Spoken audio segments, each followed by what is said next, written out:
On est à la 4e édition cette année de Pèlerinard à Château-Richer, ce qui va compléter la moitié du parcours. Fait que c'est une bonne nouvelle pour ce projet-là. Cette année, bien sûr, on est dans un lieu très patrimonial. La thématique élaborée par notre commissaire d'exposition, qui est toujours Julien Saint-Georges-Tremblay, à notre plus grand bonheur, repose sur le patrimoine de Château-Richer. Fait que les artistes vont devoir mettre en valeur là, cette richesse-là qui est quand même l'identité de notre région de la Côte-de-Beaupré. On parle de fiction patrimoniale, c'est bien le thème? Oui, tout à fait. Il va falloir que les artistes nous démontrent comment arrimer leur œuvre à la fois au paysage puis au patrimoine de la Côte-de-Beaupré, là, pas nécessairement bâti, que ce soit n'importe quel patrimoine, il peut même être imaginé.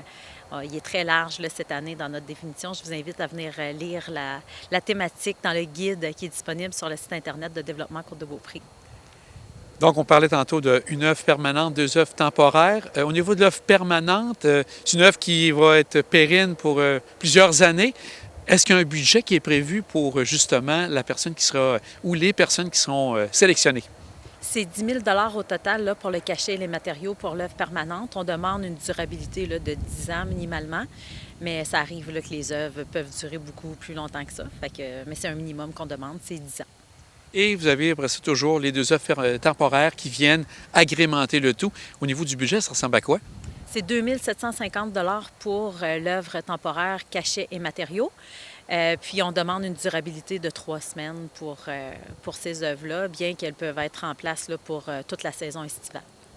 Et bien sûr, c'est pas seulement que des artistes, ça peut être pas un artiste, mais ça peut être un collectif qui travaille sur les différentes œuvres. Oui, ça peut être un collectif, des artistes individuels, ça peut être des artistes de l'extérieur, ça peut être des artistes de la Côte-de-Beaupré. On est ouvert à tous les beaux projets. Ce qu'on cherche, c'est une belle démarche puis une belle qualité de projet. On est présentement tout près de l'escalier à Château-Richer qui s'appelle maintenant la placette des Filles du Roi. C'est un des endroits où on aura la possibilité de placer les œuvres, j'ai bien compris? Oui, on peut installer l'œuvre ici. On peut aller aussi à l'espace culturel Richard Véraud qui est en face. Il y a à l'hôtel de ville aussi où ce serait possible de mettre une œuvre. Puis on a aussi le quai Gravel où a été installée l'œuvre surprise là, l'été passé pour annoncer Pèlerinard cette année à Château-Richer. Tous ces lieux-là vont être à évaluer en fonction des œuvres, leur fragilité, le risque de vandalisme, tout ça, s'il y a des enjeux à ce niveau-là. Mais il y a beaucoup d'ouverture là, sur les lieux avec la ville de Château-Richer. C'est une bonne nouvelle. On va maintenant parler de tout ce qui touche l'échéancier. Les gens ont à quel moment pour remettre un projet pour pouvoir après ça être jugé par les jurys? La date limite pour déposer, c'est le 29 novembre.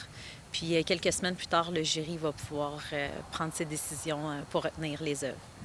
Et les gens vont pouvoir déjà commencer à travailler sur leur œuvre tout de suite en commençant 2025? En fait, à partir de la première semaine de décembre, là, on va prévoir une visite sur place des lieux avec les artistes. Bien sûr là, que ceux qui pensent postuler pour Pèlerinard peuvent faire leur visite eux-mêmes. Mais on va en faire une là, avec le milieu, la ville, évaluer les possibilités, à quoi ils réfléchissent comme implantation sur le site, tout ça. Puis par la suite, bien, ils vont pouvoir commencer leurs œuvres jusqu'au printemps 2025 où on va installer les œuvres sur place. Et le grand lancement va se faire durant l'été? Oui, printemps-été, là, la date n'est pas encore déterminée, mais on va garder la même formule avec un beau lancement de la 4e édition de Pèlerinard. Et bien sûr, il y a un jury de combien de personnes qui seront là pour juger les œuvres? On va avoir une personne qui représente la ville de Château-Richer. Souvent, on a un élu puis une personne de l'administration pour coordonner le tout. On va avoir un représentant du ministère de la Culture qui est partenaire du projet avec l'entente de développement culturel, bien sûr, qui supporte Pèlerinard. Puis on va avoir, bien sûr, notre commissaire d'exposition, puis un artiste souvent là, qui vient d'un milieu extérieur, qui vient soutenir la décision. C'est le commissaire qui prend la décision. En fait, il y a un comité, bien sûr, qui lui fait des recommandations, mais c'est lui là, qui a l'autorité de choisir les œuvres en fonction de ce qu'il juge bien, puis de ce qu'il entend aussi de son jury. Et de ce qu'on a vu et ce que tu as dit aussi, Julien a fait tout un travail depuis les 3 dernières éditions, donc je pense que ça va continuer sûrement encore pour une 4e année. On le souhaite, puis que ça dure jusqu'à la fin du projet. Il nous aide vraiment beaucoup, puis c'est du beau travail qui est fait. Tu disais qu'on était déjà rendu à la moitié avec déjà 4 municipalités sur 8 au niveau de la Côte-de-Beaupré. Peut-être juste rappeler aux gens quels sont les objectifs de base de Pèlerinard quand vous aviez lancé le tout il y a 3 ans.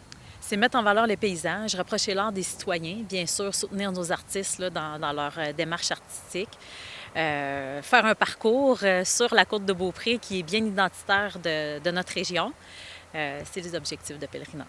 Et ça, c'est comme tu dis, un élément de plus pour que les gens connaissent et reconnaissent la côte de Beaupré ici comme étant un lieu vraiment très, très joli au niveau de tout ce qui touche au côté culturel. Oui, tout à fait.